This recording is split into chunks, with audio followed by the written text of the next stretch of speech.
നമസ്കാരം. കോൺഗ്രസിനെ കുരുക്കിലാക്കിയ ശശി തരൂർ എംപിയുടെ പുതിയ സോഷ്യൽ മീഡിയ പോസ്റ്റ് ചർച്ചയാകുന്നു. കേന്ദ്രമന്ത്രി പീയൂഷ് ഗോയലിനെയും ബ്രിട്ടീഷ് സർക്കാരിന്റെ പ്രതിനിധിക്കുമൊപ്പമുള്ള ചിത്രമാണ് തരൂർ എക്സിൽ ഷെയർ ചെയ്തിരിക്കുന്നത്. നരേന്ദ്രമോദി സർക്കാരിന്റെ നടപടിയെ സ്വാഗതം ചെയ്തുള്ള തരൂരിന്റെ വാക്കുകളും ഇതോടൊപ്പം ചർച്ചയായി. തരൂരിന്റെ വാക്കുകളും ലേഖനങ്ങളും കേരളത്തിലെ കോൺഗ്രസ് നേതൃത്വത്തെ വെട്ടിലാക്കിയിരിക്കുന്നു.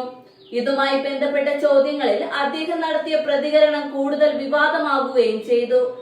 തനിക്ക് മുമ്പിൽ മറ്റു വഴികളുണ്ടെന്ന തരൂരിന്റെ വാക്കുകളും പല രീതിയിൽ വ്യാഖ്യാനിക്കപ്പെട്ടിരിക്കെയാണ് കേന്ദ്രമന്ത്രിക്കൊപ്പമുള്ള തരൂരിന്റെ പുതിയ സെൽഫി. ബ്രിട്ടീഷ് വ്യാപാര സെക്രട്ടറി ജോനാഥൻ റെയ്നോൾഡ് ആണ് തരൂരിന്റെ സെൽഫിയിലുള്ള മൂന്നാമൻ. കേന്ദ്ര സർക്കാർ ബ്രിട്ടീഷ് സർക്കാരുമായി സ്വതന്ത്ര വ്യാപാര കരാർ സംബന്ധിച്ച ചർച്ചകൾ പുനരാരംഭിച്ചിട്ടുണ്ട്. ഇത് സ്വാഗതാർഹമായ നടപടിയാണ് എന്ന് തരൂർ എക്സിൽ കുറിച്ചു. സർക്കാരിനെ പ്രശംസിച്ചുള്ള ഈ വാക്കുകളാണ് പുതിയ ചർച്ചകൾക്ക് ഇടയാക്കിയത്. കഴിഞ്ഞ 4 ലോക്സഭാ തിരഞ്ഞെടുപ്പുകളിൽ UDF ടിക്കറ്റിൽ തിരുവനന്തപുരം മണ്ഡലത്തിൽ നിന്ന് ജയിച്ച വ്യക്തിയാണ് ശശി തരൂർ. പാർട്ടിക്ക് അപ്പുറമുള്ള ജനകീയ പിന്തുണ തനിക്ക് ലഭിച്ചിരുന്നുവെന്ന് തരൂർ പറഞ്ഞിരുന്നു. കോൺഗ്രസ് നേതൃത്വത്തെ പരോക്ഷമായി വിമർശിക്കുകയും ചെയ്തു. ഇതെല്ലാം കേരളത്തിലെ കോൺഗ്രസ് നേതാക്കൾക്ക് തലവേദന സൃഷ്ടിച്ചിരിക്കെയാണ് തരൂരിന്റെ സെൽഫി. പിണറായി വിജയൻ സർക്കാരിനെ പ്രശംസിച്ചുള്ള തരൂരിന്റെ വാക്കുകൾക്കെതിരെ കോൺഗ്രസ് നേതാക്കൾ രംഗത്ത് വന്നിരുന്നു.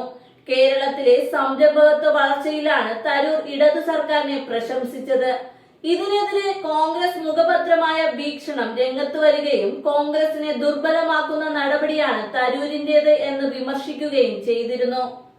അതേസമയം തരൂർ പ്രധാനമന്ത്രി നരേന്ദ്രമോദിയെ പ്രശംസിച്ചതും അമേരിക്കൻ പ്രസിഡന്റ് ഡൊണാൾഡ് ട്രംപുമായുള്ള ചർച്ച സംബന്ധിച്ച് കാര്യം സൂചിപ്പിച്ചായിരുന്നു മോദിയെ അദ്ദേഹം പ്രശംസിച്ചത്.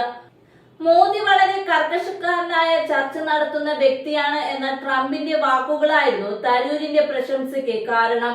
തരൂരിന്റെ പ്രതികരണങ്ങൾ കോൺഗ്രസ് നേതൃത്വത്തിന് കൂടുതൽ തലവേദന സൃഷ്ടിക്കുന്ന സാഹചര്യത്തിൽ പരസ്യ പ്രതികരണം വേണ്ട എന്ന് ഹൈക്കമാൻഡ് നിർദ്ദേശിച്ചിരുന്നു.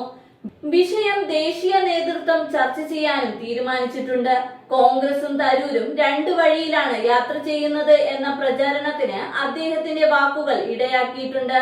ഹൈക്കമാൻഡ് നിർദ്ദേശത്തിന് ശേഷം തരൂർ എന്ത് നിലപാട് എടുക്കുമെന്നാണ് ഇതിന് നിർണായകം. തരൂരിനെ സ്വീകരിക്കുമെന്ന പരോക്ഷ സൂചന നൽകി CPM BJP നേതാക്കൾ രംഗത്ത് വന്നു കഴിഞ്ഞു.